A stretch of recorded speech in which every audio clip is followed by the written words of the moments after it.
Assalamualaikum students, I hope you are doing well. Welcome to my channel Chemical Minded and into the course Inorganic Electronic Spectroscopy.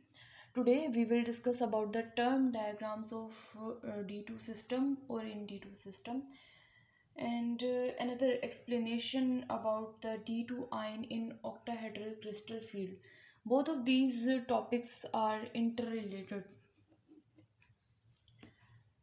In the previous video lecture, we talked about the multiplication of T2G multiplied by T2G and all these orbitals. And हमने देखा था कि जब ये दोनों orbitals आपस में multiply करते हैं तो हमारे पास कौन कौन से एनर्जी लेवल्स आते हैं और कितने एनर्जी लेवल्स आते हैं. हम स्टार्ट करते हैं D1 सिस्टम के बारे में. जब हमने पढ़ा था तो हमने देखा था D1 टाइटेनियम 3+ सिस्टम था.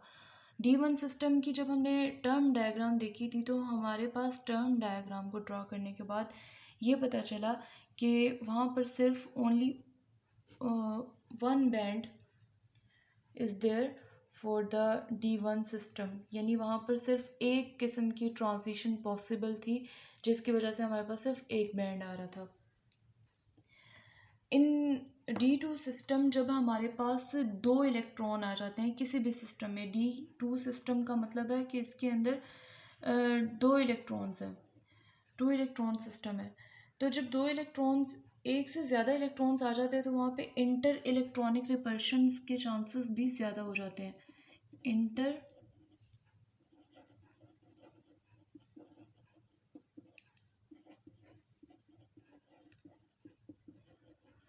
रिपल्शंस के चांसेस हाई हो जाते हैं. तो जब इंटर इलेक्ट्रॉनिक रिपल्शन के चांसेस हाई हैं तो इसका मतलब है कि वहाँ पर अब एक्साइटेड स्टेट्स वेरी कर सकती हैं. सिर्फ एक एक्साइटेड स्टेट नहीं हो सकती, वहाँ पे ग्राउंड स्टेट होगी, more than one excited state हो सकती है. अब हम उसको ड्रॉ कर लेते हैं. अगर D2 सिस्टम है, ऑक्टाहेड्रल सिस्टम है. ऑक्टाहेड्रल के केस में कुछ ये सीक्वेंस होता है, कुछ इस तरह से सीक्वेंस होता है ज्योमेट्री. और जब हम उसको ड्रॉ करते हैं उसके ऑर्बिटल्स को, स्प्लिटिंग ऑर्बिटल्स को, जो कि क्रिस्टल फील्ड हमें एक इन्फॉर्मेशन देता है कि ऑर्बिटल्स जो हैं वो स्प्लिट कर जाते हैं. D ऑर्बिटल भी स्प्लिट करता है. एक वो स्प्लिटिंग होती है T2G में होती है और एक होती है EG में. और ऑक्टाहेड्रल के केस में जो ओवरलैपिंग होती है या लिगेंड अप्रोच करता है वो EG एक्सिस या ऑन द एक्सिस जो ऑर्बिटल्स प्रेजेंट होते हैं DZ² और DX² minus Y², on the axis जो ऑर्बिटल्स होते हैं लिगेंड उनको अप्रोच करता है. तो इस वजह से इनकी एनर्जी जो होती है वो हाई होती है. अब जब हम ग्राउंड स्टेट की बात करते हैं D2 सिस्टम में तो यहाँ पर इलेक्ट्रॉन्स प्रेजेंट है, ये ग्राउंड स्टेट है इसकी. अब होगा क्या, और ये टाइटेनियम 2+ है, टाइटेनियम 2+. तो यहाँ पर अब क्या होगा कि फर्स्ट ऑफ ऑल यहाँ पे ग्राउंड स्टेट टर्म जो होगी वो होगी T2G में दो इलेक्ट्रॉन्स हैं तो T2G1, या T2G के अंदर दो इलेक्ट्रॉन्स हैं वो हम यहाँ पर इसको ऐसे शो कर देंगे T2G². T2G² का मतलब है, ये स्क्वायर हमने क्यों ऐड किया है क्योंकि यहाँ पर दो इलेक्ट्रॉन है T2G में. T2G² का मतलब है कि T2G मल्टीप्लाई बाय T2G, और T2G को जब T2G से मल्टीप्लाई किया जाता है तो हमारे पास ये वाली टर्म्स आती हैं. इन टर्म्स को ज़्यादा अच्छा यही है कि आप याद कर लें. अगर आप सिमेट्री वाले चक्कर में पढ़ के उसको कैलकुलेशन वाली साइड पर जाएंगे वो बहुत लेंथी हो जाएगा और आप इनऑर्गेनिक इलेक्ट्रॉनिक स्पेक्ट्रोस्कोपी से हटकर आप सिमेट्री वाली साइड पर चले जाएंगे. फिर आपको सिमेट्री वाला कोर्स स्टार्ट हो जाएगा अगर आप वो सारी डीप कैलकुलेशंस में जाते हैं. तो इस वजह से इन वैल्यूज़ को याद कर लेना ज़्यादा बेहतर है। उसके बाद एक और क्या हो सकता है कंडीशन, कि एक इलेक्ट्रॉन यहाँ से एक्साइट करके इधर ऊपर जाता है, एक्साइटेड स्टेट। तो फर्स्ट एक्साइटेड स्टेट क्या होगी कि यहाँ इसको हम कह देते हैं एक्साइटेड स्टेट नंबर 1, कि एक इलेक्ट्रॉन यहाँ पर है, दूसरा एक्साइट करके इस तरफ आ गया है, और ये T2G ऑर्बिटल है, ये EG है। अब इसके केस में एक इलेक्ट्रॉन है T2G में, दूसरा है EG में, और यहाँ पर अब हमारे पास जो आएगा सीक्वेंस, यानी T2G में 1 है मल्टीप्लाई बाय EG में 1 है। तो इन दोनों की जब आप मल्टीप्लिकेशन करते हैं symmetry elements octahedral character table से लेकर, जब आप मल्टीप्लिकेशन करेंगे आपके पास आएगा, जो टर्म्स आएंगी वो ये होंगी।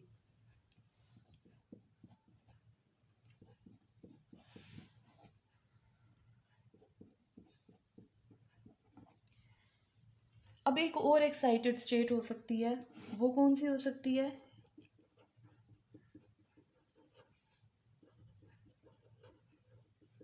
टू। उसके केस में दोनों के दोनों इलेक्ट्रॉन इधर ऊपर आ जाएंगे EG में, और ये T2G खाली रह जाएगा। मोस्ट इम्पॉर्टेंट थिंग हम भूल गए यहाँ पर, एनर्जी का एरो ड्रॉ करना नहीं भूलना। अब इसके केस में भी हमें बताया कि क्या कैलकुलेशंस हमने फाइंड आउट की हुई हैं। EG और EG जब ये मल्टीप्लाई होते हैं तो EG के केस में हमारे पास ये चीज़ आ जाती है। सो जिस तरह से हमने P सिस्टम को स्टडी किया हुआ है, P1 सिस्टम देखा हुआ है हमने, P2 सिस्टम देखा हुआ है, तो P सिस्टम के अंदर मैक्सिमम 6 इलेक्ट्रॉन्स की पॉसिबिलिटी होती है, 6 इलेक्ट्रॉन्स अरेंज हो सकते हैं। P1 के सिस्टम में देखें तो P1 हमने स्टडी किया हुआ है, P1 में there are 6 ways to arrange electron in P1 system. P2 system की बात करें उसके अंदर 15 वेज होते हैं, या 15 माइक्रो स्टेट्स जिसको हम कहते हैं होती हैं P2 सिस्टम में, कि हम इलेक्ट्रॉन्स को अरेंज कर सकें। तो जब आप T2G की बात करते हैं, इसके अंदर भी पॉसिबिलिटी यही है कि इसके अंदर मैक्सिमम 6 इलेक्ट्रॉन्स आ सकते हैं। तो मैक्सिमम जब 6 इलेक्ट्रॉन्स आ सकते हैं इसके अंदर, तो इसके अंदर भी T2G अगर 2 हो, यानी ये वाली कंडीशन हो T2G 2, यानी P2 सिस्टम के इक्विवेलेंट होगा ये। और ये कौन सी स्टेट्स के अंदर स्प्लिट हो रहा है? ये इन टर्म्स के अंदर स्प्लिट हो रहा है। इसका मतलब है कि there are 4 energy levels, these 4 energy levels ये आ रहे हैं ग्राउंड स्टेट में। जब आपने ground state, excited state terms find out की थी P1 P2 D2 सिस्टम्स वगैरह में, तो उसके अंदर आप ग्राउंड स्टेट टर्म्स को भी इंक्लूड करते थे और एक्साइटेड स्टेट टर्म्स को भी इंक्लूड करते थे। अब ग्राउंड स्टेट टर्म जो है फ़िलहाल यहाँ पर हमें 4 एनर्जी लेवल्स दे रही है। एक्साइटेड स्टेट 1 जो है, ये टोटल पॉसिबल एक्साइटेड स्टेट्स हो सकती हैं, ठीक। तो एक्साइटेड स्टेट 1 जो है वो भी हमारे पास 4 एनर्जी लेवल्स दे रही है, एंड एनर्जी लेवल्स। और जो हमारे पास सेकंड एक्साइटेड स्टेट है वो हमारे पास 3 एनर्जी लेवल्स दे रही है।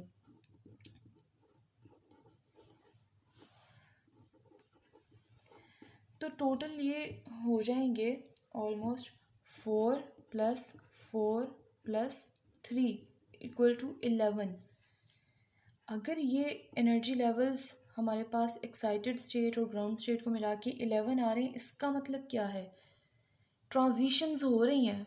तो ट्रांजिशन को जहन में रखें कि ट्रांजिशंस यहाँ से यहाँ हो सकती हैं, इनके अंदर हो सकती हैं, इनके अंदर और इनके अंदर। टोटल 11 ट्रांजिशंस हो सकती हैं। इसका मतलब ये है 11 बैंड्स विल बी देयर, इसका मतलब ये है।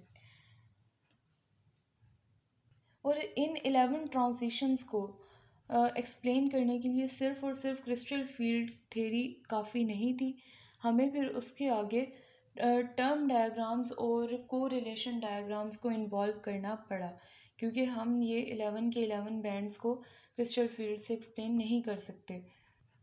So, students, our video is going something lengthy, and this is the part one, and I'll surely make the part two of this video, and आप उसको देखना मत भूलिएगा. Thank you so much for listening, and if you have not subscribed my channel, then please subscribe it. If you like the video, then please share it with your friends if you found it informative, and thank you so much for listening.